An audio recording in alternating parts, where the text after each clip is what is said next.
This is the WWE Smackdown March 15, 2024 full show results video which takes place at FedExForum in Memphis, Tennessee. The Rock makes his entrance to a new remix of his theme with somewhat more prominent guitars, and gets in the ring, which is set up for the Rock concert. He gets on the mic and says usually he scorches the earth everywhere he goes, but this city is different, because his career started here in Memphis, every Monday night working as Flex Cavana, and he does a "Finally the Rock has come home" bit before talking about how he loves music and starting in on the concert. He talks about how the song is gonna cover what's going to happen to Cody Rhodes and Seth Rollins at WrestleMania. The song pivots to talk about Cody's mom and how The Rock himself is a mama's boy before offering up a story about how Cody was born and he was too weird and Dusty regretted using cheap condoms and having drunken sex. The next verse is about Seth Rollins and how his wife is more popular than him and how he's going to make Seth's title disappear. He says Cody finally manned up and grew some balls and he slapped the hell out of The Rock, and then Rhodes went on Raw and what did he do? Well, Rock plays footage of Cody crying and of course, he mocks him for crying. On night 1 they're gonna beat him and Seth and that takes them to night 2, where Rhodes is going to fail to finish the story. Then she'll get the belt, but it'll be The Rock's belt, and he pulls a Brahma Bull weightlifting belt out of a velvet bag. He tells her he's going to beat her son and make him bleed and tear his flesh and whoop him like a dog over and over again, and when he's done he'll take the bloody belt and walk over to her and hand her the belt, put it in her lap. She's going to be crying and that's okay because then he's going to whisper in his ear and with all the blood and tears on the belt he's gonna wipe her tears and say, "Michelle, what can I say except you're welcome?" Then we saw a match between Latino World Order vs Legado del Fantasma, and the result of this match was Legado del Fantasma defeated Latino World Order by pinfall with an assisted alarm clock.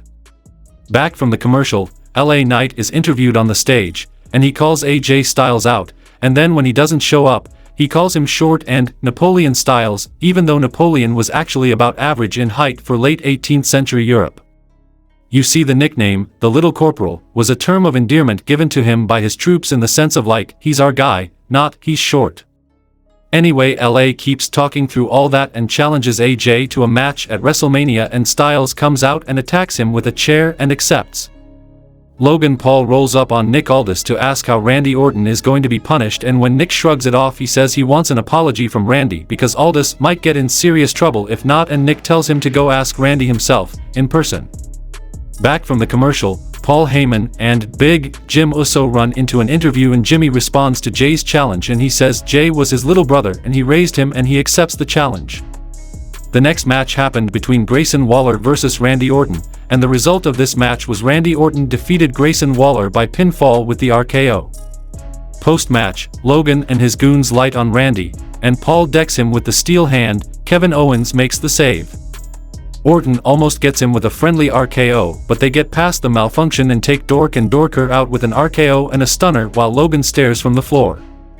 Nick Aldis comes to the stage and asks if Logan got his apology before saying he's determined his opponent for WrestleMania, or, rather, his opponents, because he's going to defend the United States Championship against Kevin Owens and Randy Orton in a triple threat. The next match happened between Dragon Lee vs Santos Escobar, and the result of this match was Santos Escobar defeated Dragon Lee by pinfall with the Phantom Driver. Post-match, Legado del Fantasma put boots to Dragon Lee but Carlito makes the save. Rey Mysterio comes down and fights Escobar. D. Harris puts him into the ropes but Santos gets away from the 619 before it can connect. Rey asks him why he's running and challenges him to a match next week, promising to slap the taste out of his mouth.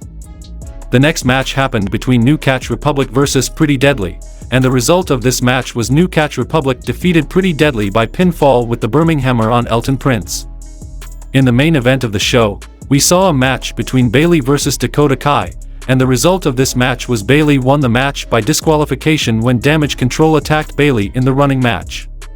Post-match, Damage Control beat her down but Naomi makes the save, resplendent in neon green leopard print. Heatseeker on Kairi Sane, rising knee, and mounted punches on Asuka, but Io Sky attacks and sends Naomi packing. Damage Control stands tall, and the show goes off the air.